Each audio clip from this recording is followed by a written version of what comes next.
from the deep, dark hollers of Knott County, Kentucky,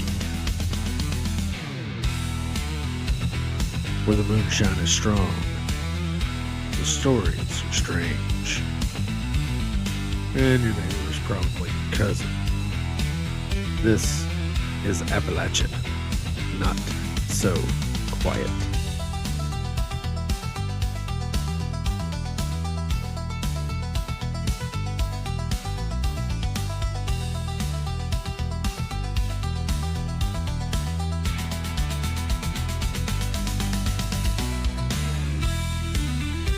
Hey, welcome back everybody to Appalachia Not So Quiet. I am your host, Hillbilly Phantom, and as always, I am joined by my lovely wife and co-host, Appalachian Shade. So, Shade, my darling, it's been a few weeks. It has.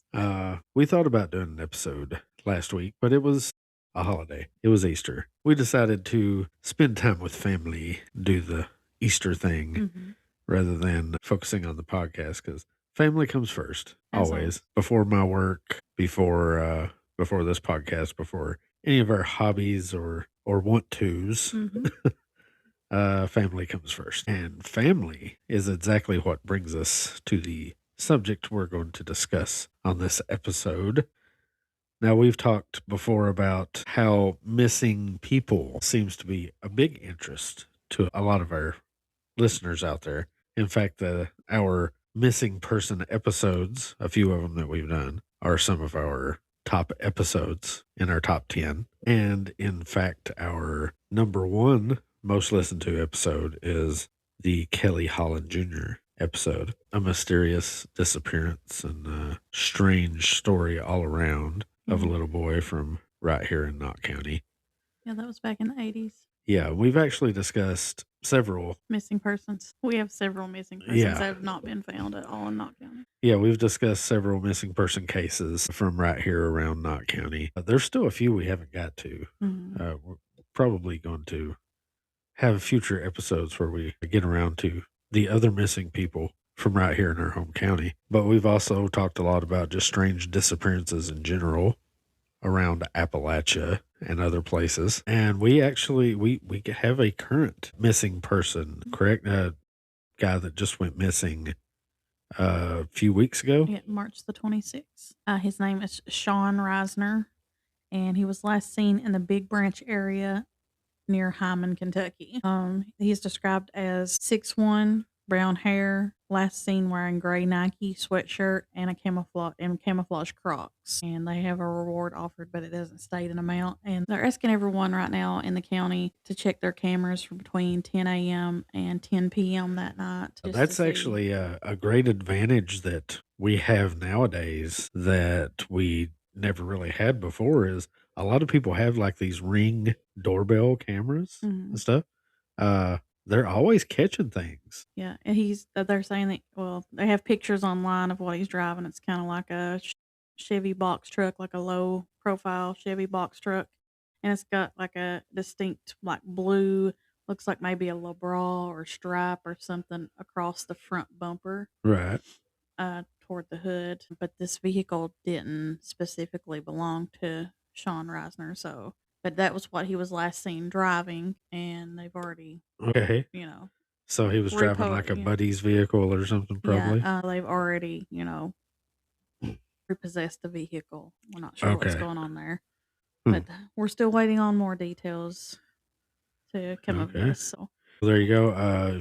If anybody out there has seen Sean Reisner, be sure to contact the state police. Yeah, post 13 in Hazard or his family. You can just type in Sean. He spells it Sean Reisner, Risner, and contact his family even if you have any leads or anything. Right now they have nothing. There's nothing available. Yeah, definitely reach out to the family or the police and let somebody know. His sister, I believe it is, I've seen a few videos of her, pleading with somebody out there if they know anything, to let somebody know, because she's pretty desperate to find her brother. Yeah, and they compelled a group of people a few days ago and actually done a search for him near where the vehicle was abandoned at, in hopes to try to find some kind of clues. So So they did like a search just there on Big Branch? yeah. Okay. And then I guess they didn't find anything. But if you, even have the smallest detail, you can contact Kentucky State Police Post 13 in Hazard, and their number is 606-435-6069. Yeah, I mean, that's why they know at least a little bit.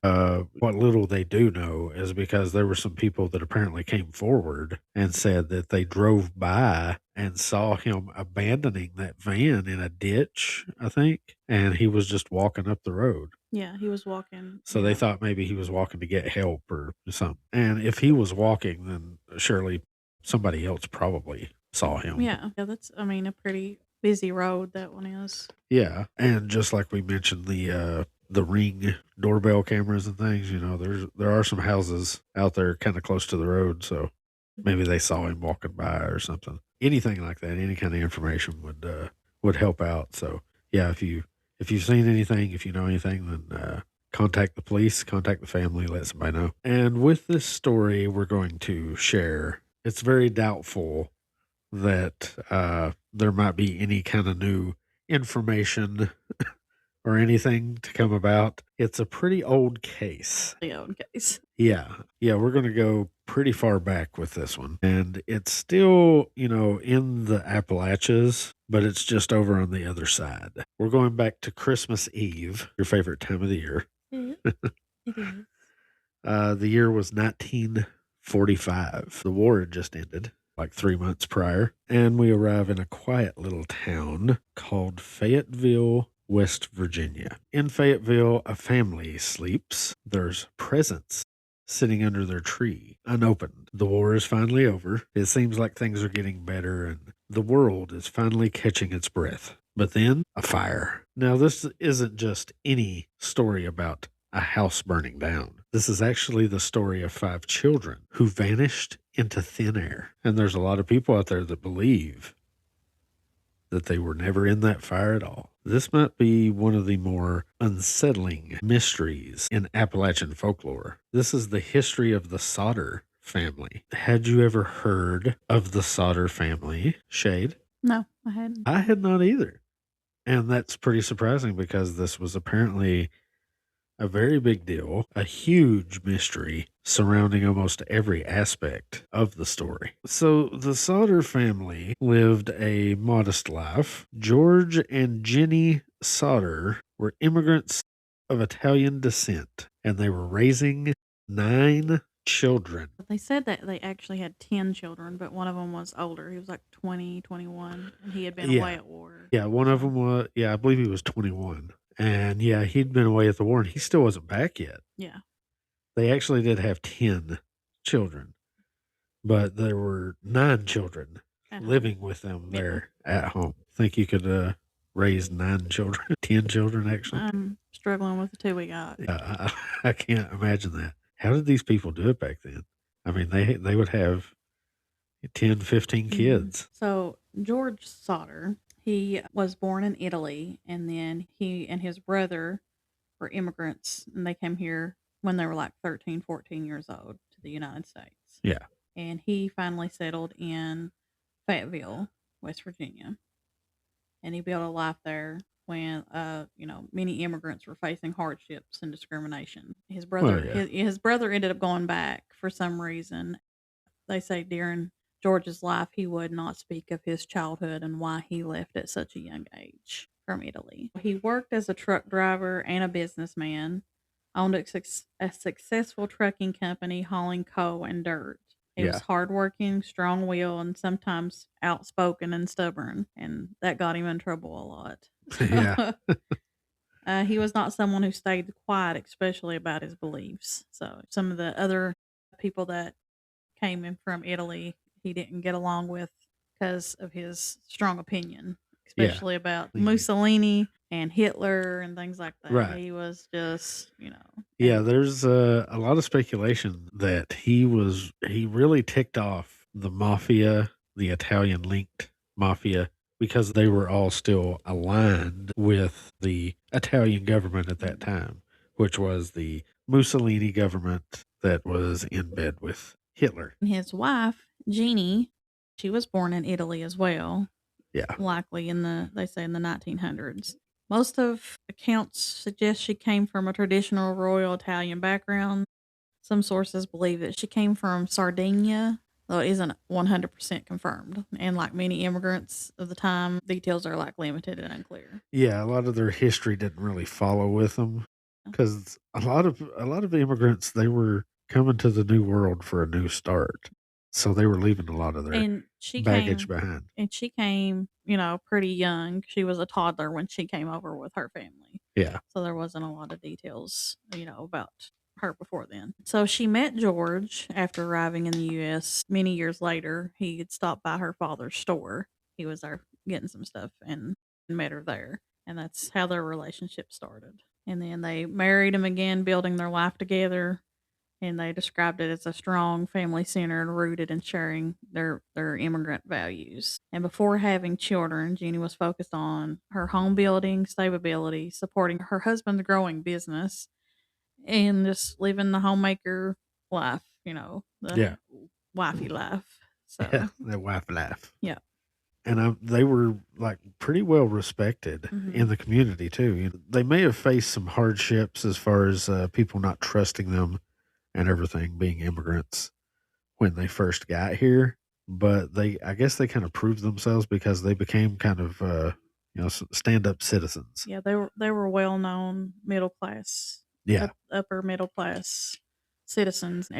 Everybody seemed to like them and get along with them, except for some that George would Yeah. disagree with on politics. George had a very big, successful business, and he served a lot of the community there. He Mhm. worked for the county, the city, all of them, and all the big contractors there. He was doing work for them. So he had proven himself among the businessmen of Fayetteville, West Virginia. So they had 10 children.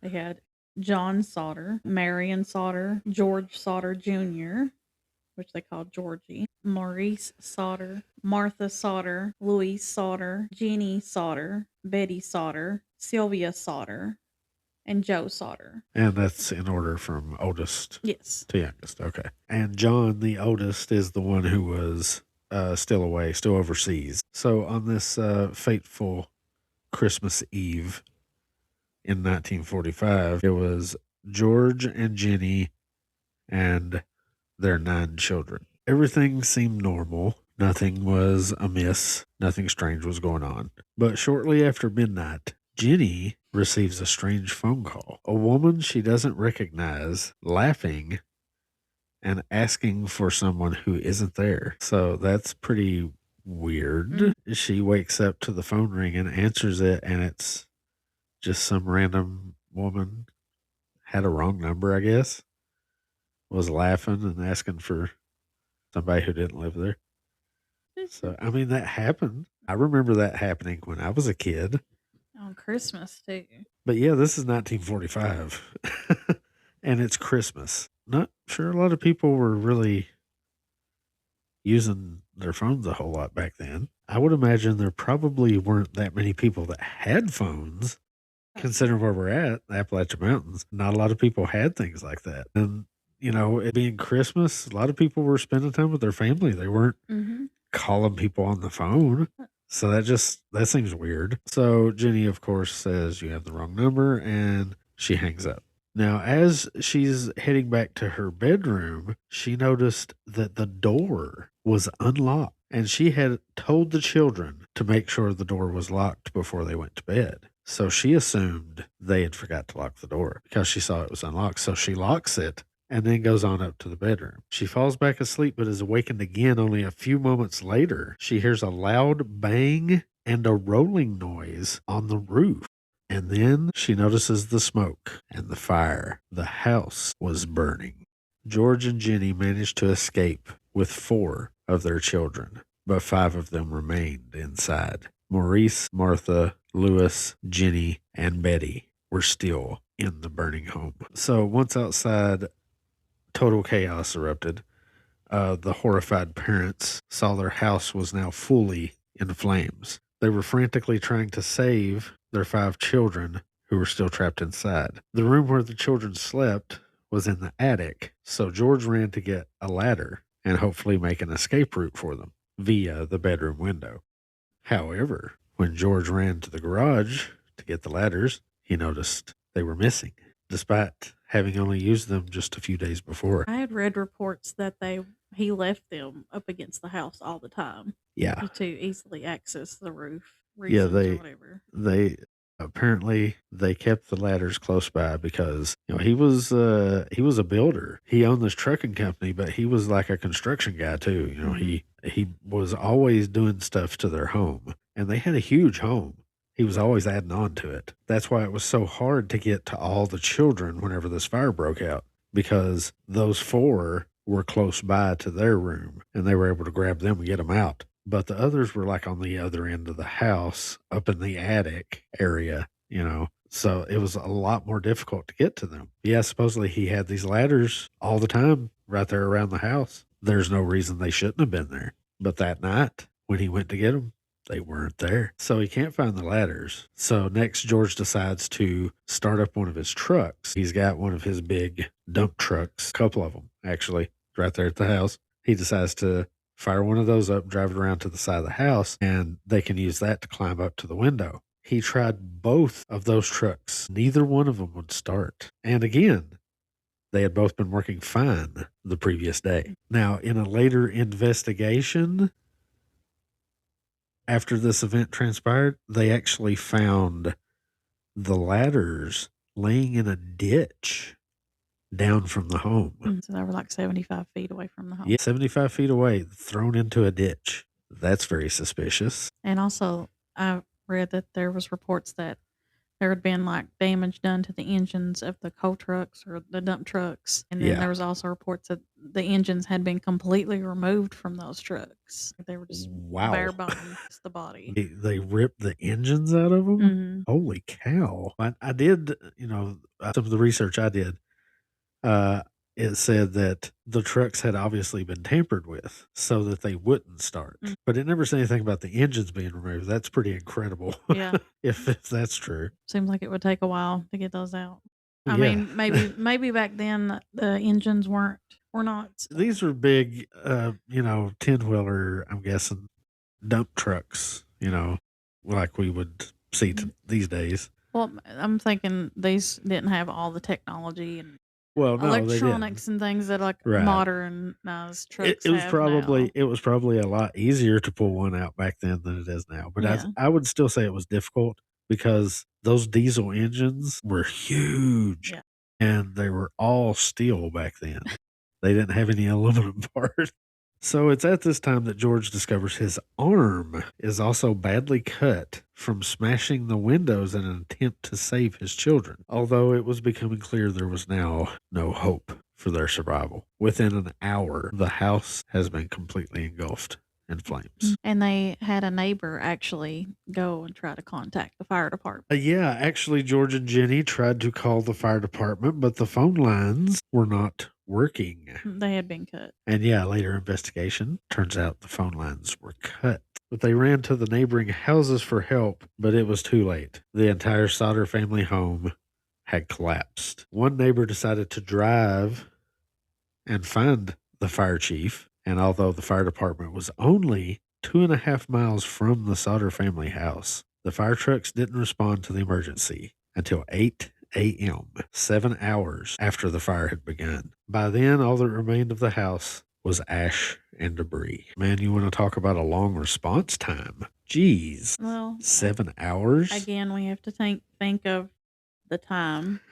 I know. It's 2.5 miles. You got to think it would have only taken about maybe 2 or 3 hours for somebody to walk down there and say, hey, house on fire, and walk back. Okay. And think of the time of the year. It's Christmas. And a lot of the fire departments in our area still today are volunteer. There's no one there. True. That is true. So trying to gather enough crew to come out could have been, a source that they had to wait on for people to be like, okay, well, I'm not going. That's just it's the holiday. That's just a very sad part of the story is fire department was 2.5 miles. Mm. I mean, you could pretty much just holler, and if there was anybody down there, they would hear you. But yeah, 2.5 miles away, and it took 7 hours before anybody responded. And it, Well, by the time authorities do arrive, the verdict is already forming.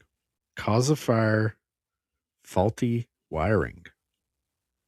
Outcome, 5 children perished in the flames. Case closed. yeah, they said the police chief was the one, not the fire chief. The police chief was the one that said faulty wiring Yeah. was the cause. But here's where things start to get a little strange, start to break apart. Because when investigations sift through the ashes, they find no bodies, no bones, no skull fragments, absolutely nothing.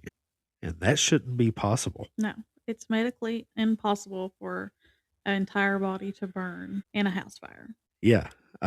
especially They- teeth. Teeth are hard to burn. Yeah. There have been several experts that have looked into this case, and these are experts on body disintegrating under certain conditions and things. And they said it's impossible for a house fire to get hot enough to completely cremate a human body. There's always some kind of evidence left. Teeth, ribs, skull fragments, something. Femur bones. Yeah, there's always something. So when they started doing this search amongst the rubble of the Sodder family home, they were expecting to find whole skeletons because they knew that the bodies wouldn't be completely destroyed. So after finding absolutely nothing, the fire department actually postpones the investigation as it was now Christmas Day and they all wanted to go be with their families. I mean, I understand that, you know, this family has been cut in half. Yeah. You know, maybe stick around and It's look such at some stuff. a tragedy. I mean, how can someone say, well, Yeah. I'm sorry, but it's Christmas. Yeah. See you tomorrow. Yeah. See you. What? See you the new year. Yeah. And that's kind of that's a real jerk. Yeah. It was just another heartbreaking moment for George and Jenny, who were desperately searching for their children's remains. The Sodder parents continue to harass the police and the fire department something's wrong. You know, we should have found some sign that our kids were here. Right. They're not here. They of were course. they were thinking that they were kidnapped, obviously. And so after being harassed so much, someone from the fire department went to the local butcher and got some pig organs and bones and throwed into the ashes and stuff. Oh no. And kind of rode them around the ashes and were like, "Oh no, here's body parts." Are you kidding me? No. Jeez. That's just a rumor that I heard. Oh, okay. Okay. That's just something you read Mm-hmm. as a possibility. Okay. I really hope Just, that's not true. You know, they thought that they were, trying to ease their pain of losing their kids or whatever. Like, oh yeah, we found stuff, giving them some kind of answers. I could see them doing that because they're like, we have no way of giving them any other kind of answer. So yeah, we're just going to stick with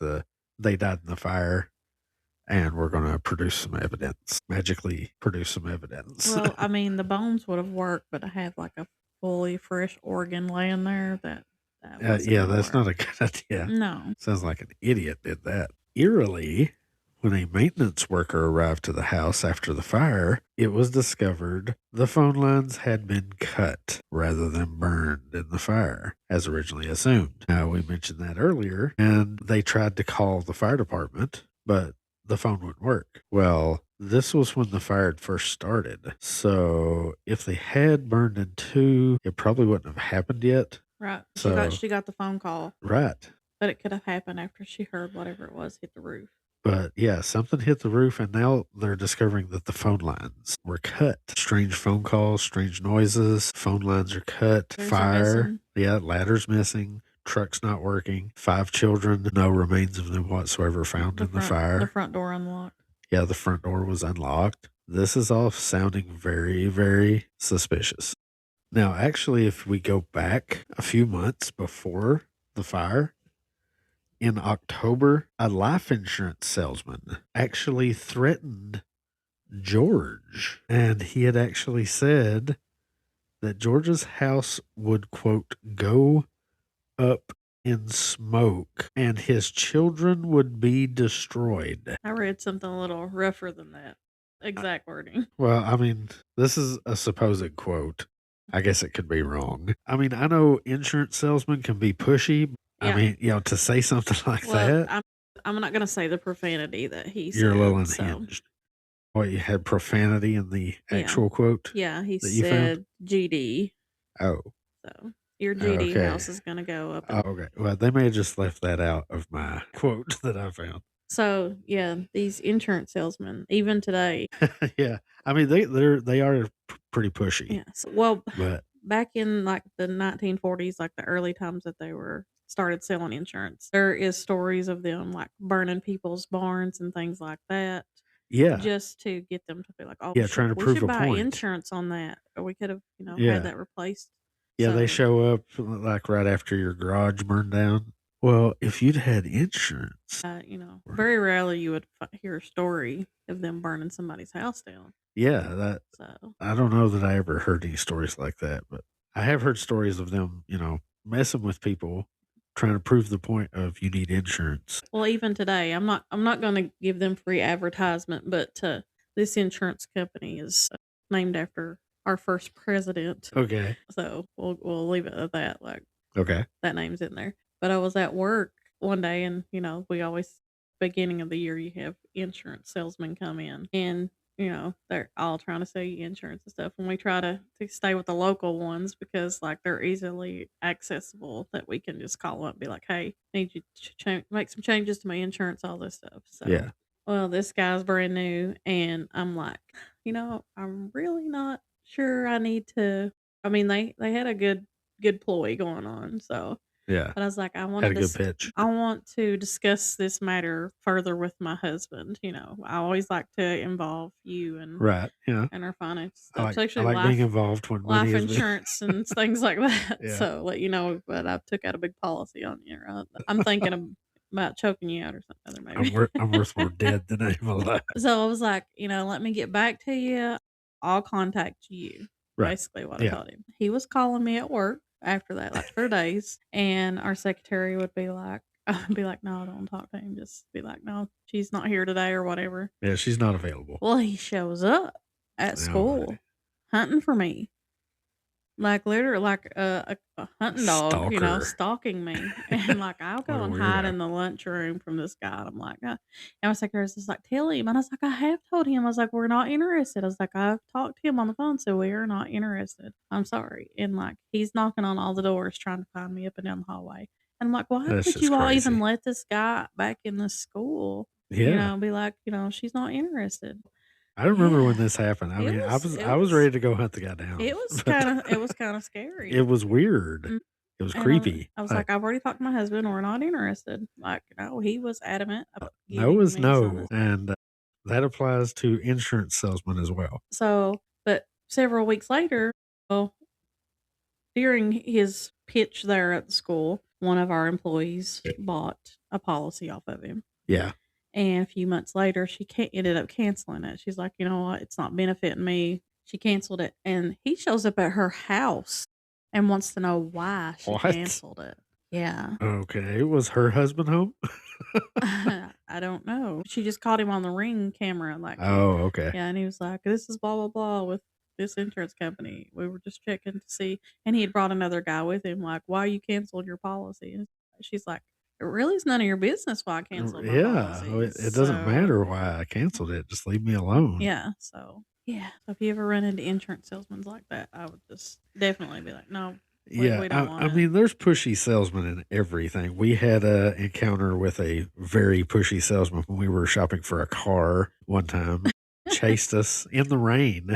Was chasing us down through the lot. We hadn't even got out of the vehicle Yeah, we were yet. just driving through. Yeah. It was pouring rain, and he He's like comes knocking running on our out there. window, and we're just like, Yeah, "Ah." I was like, "No." Sca- He's like, "Hey, what are you looking at? What can we do for you today?" And I'm like, "I don't know. We're looking. So we we were don't even just know what you driving got through. on your Just lot. yeah, we were just seeing what you had, Yeah, we dude. don't even know if you have Chill what I'm looking out. for." So, Yeah, they get a little crazy, a I little mean, pushy. I understand that they work on commission and things Yeah, like that, but back off. Like, that's how yeah. you scare people That's off. That's why you're right. not making any money. That is not how you make a sale. Jumping right in people's Yeah. faces. We don't like that. We don't trade with you. Yeah, I ain't trading with that much no more. So, of course, George thought that the salesman was just angry that he couldn't make a sale. But with the events that followed, it seems it turned out to be a little eerily accurate, threat was. So, looks like the insurance salesman is a possible suspect right off the bat there. Then a few days later, an electrician visited. This was a few days after the insurance salesman incident. A few days after that, an electrician visited. I don't know why. Like I said, George was always doing these renovations and things to the house. So maybe he was adding something on, take something out. Who knows? But he was consulting with an electrician for some reason. So this electrician visited and warned that the family fuse box could cause a severe fire. So, I mean, that probably answers it right there for a lot of people. Oh, well, an electrician looked at their fuse box and said, it's going to start a fire. And then their house burned down. So there you go. Case solved. But not really. I also read a rumor as well that prior to the insurance salesman and the electrician showing up, there was a guy that showed up to talk to George about getting work, hauling coal and stuff for him. And he's like, okay, well, I'll give him a job and everything. And that's when George was working on the fuse box as well. And he's like, something don't look right with that fuse box. It might catch on fire. And then the guy never showed up to work. So another person claiming that the fuse box looked unsafe and might burst into flames. Mm-hmm. And then they never saw him again. It's very interesting. Well, apparently, after this electrician informed him of this, George called the electric company, who had just rewired the property and installed a new gas stove. And the company reassured George that the house was perfectly safe, and the electrician who mentioned the fault was likely just looking to charge for extra work. That is not unheard of. People do that all the time. I remember a few occasions dealing with mechanics who were like, oh, yeah, this is wrong and this needs to be replaced. And I'm like, no, it doesn't. I know a little bit about vehicles and I know that that's good. Sometimes they would say, yeah, I think this has went bad. I just replaced that. It shouldn't be bad. So, I mean, that's something that these places will do. They'll try to nickel and dime you to death.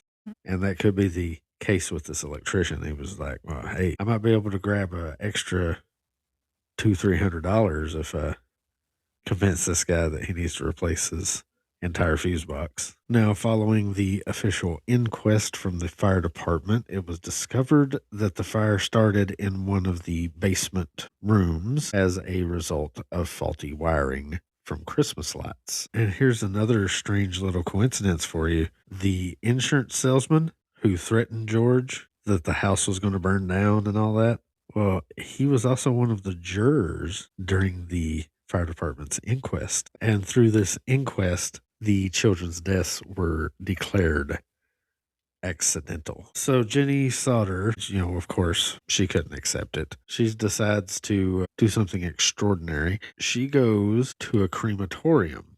Now, this is the first time when they find out that there should have definitely been some remains. She learns about the very critical fact that it takes extremely high heat for hours and hours to completely destroy human bones. The house fire burned for less than an hour, meaning there should have been remains. Mm-hmm. There should have been evidence. There should have been something. Witnesses and later testimonies start to paint a very different picture. A bus driver reports seeing balls of fire being thrown at the house. Interesting. A neighbor claims they saw people near the property that night. And there's been several people that say they've seen the children alive after the fire. So this all begs the question, if the children didn't die in that fire, where did they go? Over the years, reports have come in. A woman claims to see them in a passing car. Nothing ever pans out from that. Hotel owner says that they stayed overnight with 2 adults. Mm-hmm. But that didn't lead anywhere either. Some witnesses described them traveling with people who looked Italian. I don't know. Yeah, I'm just not sure what differentiates Italian from just about anything else. None of these sightings were ever confirmed. It was just more leads, with dead ends. 1968, more than 20 years later, Jenny receives a letter. Inside is a photograph of a young man. On the back is a message. It says, Louis Sodder, I love brother Frankie. Little boys, A90132. That's kind of a cryptic message. I wonder what that means. But Jenny is convinced this is her son, and an investigator is soon hired. And then the investigator disappears. So the official explanation says tragic accident, house fire, 5 children lost in the flames. But the evidence is telling a different story. So what are the alternate theories? Well, first, kidnapping, trafficking. Some believe the fire was a distraction, a coordinated abduction, possibly linked to child trafficking networks that were operating at the time. I mean, that's a real possibility. There's children abducted all the time. Back then, I guess it was probably less likely to happen, but it definitely seems like it's becoming more and more of a problem. That's More and right. more children are disappearing. Yeah. It's a major problem today. Yeah. Okay. Theory number 2, mafia retaliation. As we mentioned earlier, George Sodder was outspoken against Mussolini. Yeah.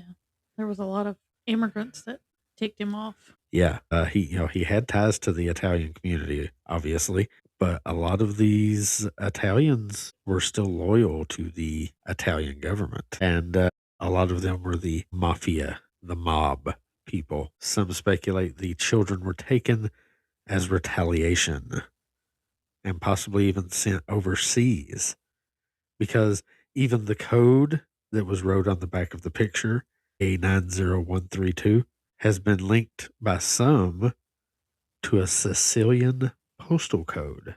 Now, theory 3, local conspiracy or cover up. This one's hard to ignore. So there were threats before the fire. Suspiciously, the same guy making threats ends up in the jury. Evidence was planted, as you said, the fire department dumping pig bones and things in the ashes. And there was very minimal investigation.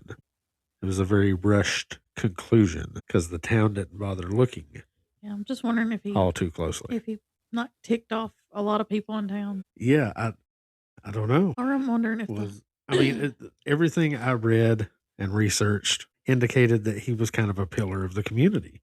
He was very well liked. So it seems weird that the entire town almost would turn against him all of a sudden. I know something that happened years later. Now, theory 4, you have to consider it that they really did just die in the fire. The fire could have been hotter than they believed for whatever reason. Doesn't seem likely. It's entirely possible their remains were missed somehow. They just overlooked them. Well, there's also a statement that said that George, after the fire, after all the investigation was supposedly done, went and bulldozed the entire land and covered everything up. So Yeah. he said he was preserving the land to, make a memorial for him and stuff like that. So, But at the same time, you're covering up any evidence that might have led to an answer. right. But I mean, even here recently, Dr. Ramsey Amri, a researcher at Harvard Medical School, revealed that bones do not exactly melt. It's more falling apart as they are very, very solid. For an entire skeleton to be destroyed in a fire, the temperature is required to burn at more than 850 degrees Fahrenheit consistently for 2 hours. The Sodder family home was on fire for approximately 45 minutes as the wooden frame structure and wind speed that night meant the property did not stand a chance. Right.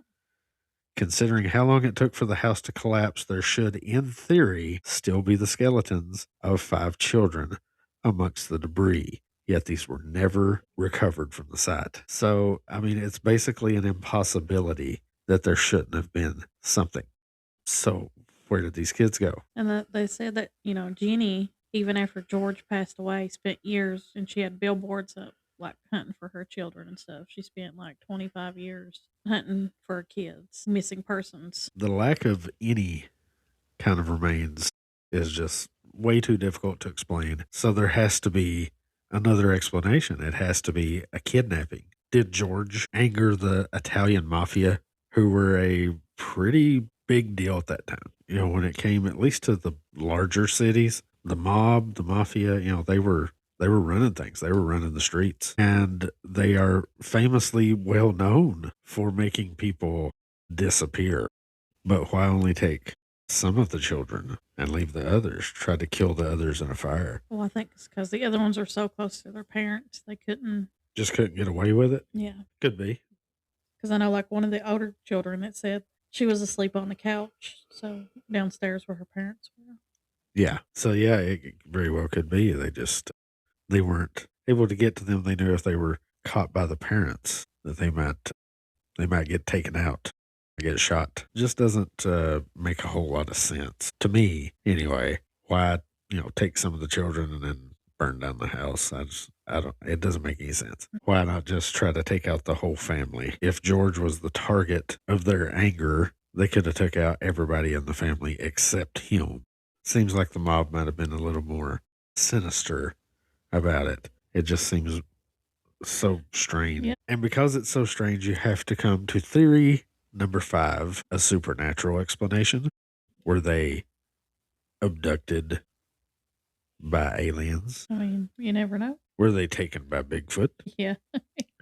Did I don't they think that's plausible. did they get sucked into some kind of void, transported to another reality, shifted through time? It's hard to rule any of it out. It's all a possibility. This is just another one of those stories that really stood out to me because it's so mysterious. What the heck happened to these kids? Where did they go? We know that they couldn't have been in that fire. There would have been something. Even Jenny herself, speaking to the Raleigh Register more than 30 years after the fire, said, "You can't tell me 5 children could burn up in a house like that and something wouldn't be left. No, I'll never believe it." And I mean, she's right, but how in the world did 5 children, how could they be kidnapped from their home in the middle of the night without waking up the parents or the other siblings?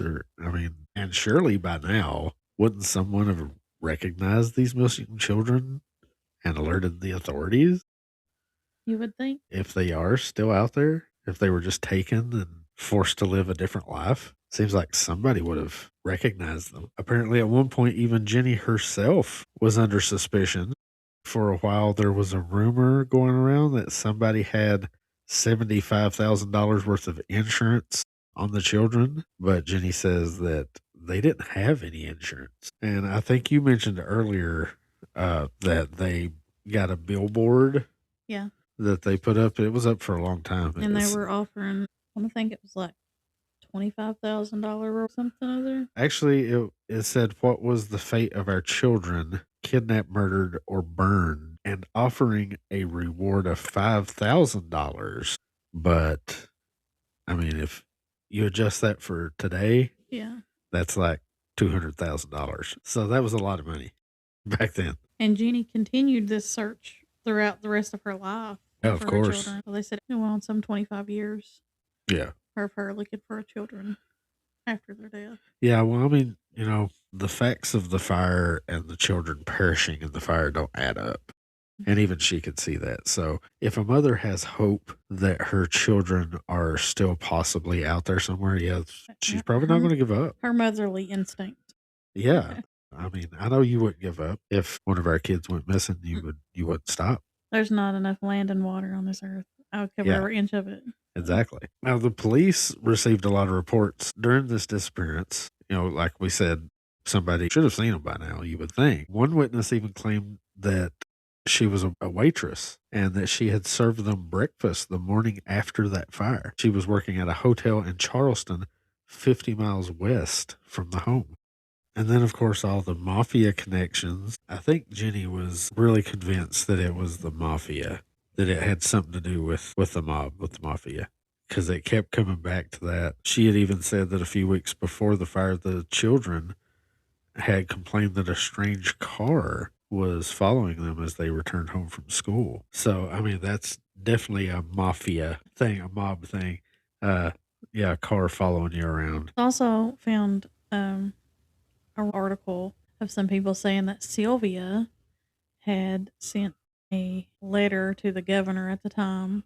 Who's Sylvia? Sylvia is one of the younger siblings that survived the fire. This was years later, like in the 70s, that she sent a letter to the governor, Governor Barron, and was like, we would like to have this case reopened, kind of Yeah. investigated again. We think there's more to Yeah, it. the fire These department kids got were- it wrong. Yeah. Yeah. And he basically sent her a letter back, was like, you need to succumb to the fact that they died in the fire, and that's all there is Oh, to jeez. it. That's just pathetic when an elected official can't look at these facts in this story and say, this is very suspicious. Mhm. This is not adding up. Something was missed. Obviously, those children were not in that fire.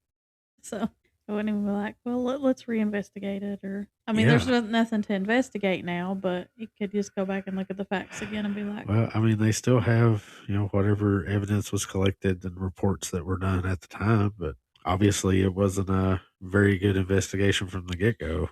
but it's something that kind of look harsh at is when George came over at the age of 13 and his brother went back to Italy, and he would never discuss with anyone like what his reason was leaving Italy at such a young age at 13. He would not discuss that with anyone. So what, that's another thing we could look at. What happened? Did someone follow him over here? Yeah. Was he So- already on the run Yeah. for something? And going back to the photo that Jenny received that had the cryptic message on the back of it. So that arrived 22 years after his disappearance. And it was the picture, and on the back was this cryptic message. The address it was shipped from was Central City, Kentucky, but there was no return address. But here we are, 80 years later. The disappearance of the Sodder children has remained unsolved for all these decades. Despite this becoming such a high-profile case, the FBI has never been involved. In 1947, George and Jenny made an appeal directly to J. Edgar Hoover, hoping he would help. They received the following personal letter from Hoover, who wrote, "Although I would like to be of service, the matter related appears to be of local character and does not come within the investigative jurisdiction of this bureau." Other FBI agents said they were willing to help the family once they were granted permission from local authorities, but for some reason, both the Fayetteville Police and Fire Department refused to give the go-ahead. It was another devastating blow for the Sodder family. The home that perished in the fire was never rebuilt. Instead, it was turned into a plot, a memorial garden, and tended to flowers every day. That's so sad. It is. It's very sad. George Sodder died in 1969, and Jenny died in 1989. The last surviving member of the family was Sylvia, who you just mentioned. She was the youngest of the Sodder children. She was only 2 years old on the night of the fire, and then sadly she passed away in 2021. So it stands to reason that if these children were kidnapped or whatever, taken by somebody, that they're probably no longer of this earth, since all the other siblings have also passed on. 5 children gone. No bodies, a whole lot of conflicting evidence, a lot of strange coincidences, just a lot of stuff that don't make sense. But here's the truth. House fires always leave bones. They leave something. But Fayetteville, West Virginia, Christmas Day, 1945, that fire left nothing. So the real question isn't, did the children die in the fire? The real question is, why were we told they did? And what actually happened to them? Because it almost feels like the local authorities were kind of working against this family as well. Sounds like the whole community was. Yeah, it's a very messed up story, messed up situation. And I don't know that we'll ever find out what happened to these 5 children. But like I said, all the evidence clearly shows they didn't die in this fire. They weren't there. But even after 80 years, if those children didn't die in that fire and they lived out their lives somewhere else, somebody knows something. I think the story had to have been told at some point. So I think that the truth could actually still come to light because somebody's grandpa finally broke down and confessed that one time he helped the mafia kidnap children from Fayetteville, West Virginia. It's just a really, really strange and interesting story. I've read about this family, about this disappearance, every article I could find related to it, and nothing led to any answers. It was like, the Kelly Holland story again. Every clue led nowhere, and none of it added up to anything. But it's obvious that they weren't there. They were gone. George and Jenny left this earth never really knowing the truth about what happened to their children. But we continue looking for that truth in their story. We hope you all have enjoyed this episode, and we hope you'll come back and listen to us again. You can always find us on Spotify, Apple Podcasts, iHeartRadio, Audible, Amazon Music, YouTube, Facebook, TikTok, and sometimes X. We're expanding quite a bit, but we still haven't gotten to the X market. We haven't expanded and that far. you can find the links to all of that on notsoquiet.com.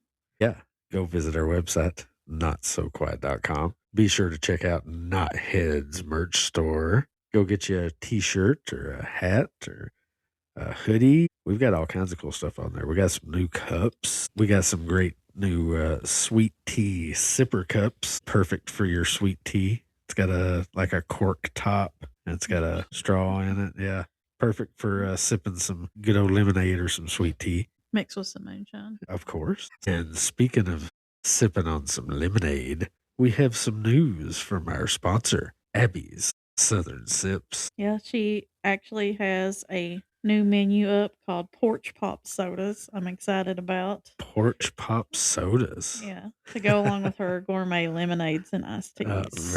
Very quaint. Yes. And so you definitely got to check her out. Go like her on Facebook, Abby Southern Sips. And she has an event coming up this weekend that she will be out at the Knott County Mine Made Adventure Park. It is a GNCC racing, and they're racing like dirt bikes, ATVs, side by sides, things like that. Okay. So it's April 18th and 19th. Like it runs through Saturday morning through Sunday evening. So if you're up there enjoying that event, go check her out and tell her that we sent you. 18th and 19th. That's next weekend? This coming weekend? Yep, Saturday and Sunday. Okay. April 18th and 19th. All right. Yeah, be sure to go check out Abby's Southern Sips up there at Mine Made on April 18th and 19th. And won't you come back and have a few sips with us on the next episode of Appalachia Not So Quiet. I am your host, Hillbilly Phantom. And I'm Appalachian Shade. And we'll see you on the next one. Till then, watch out for them boogers.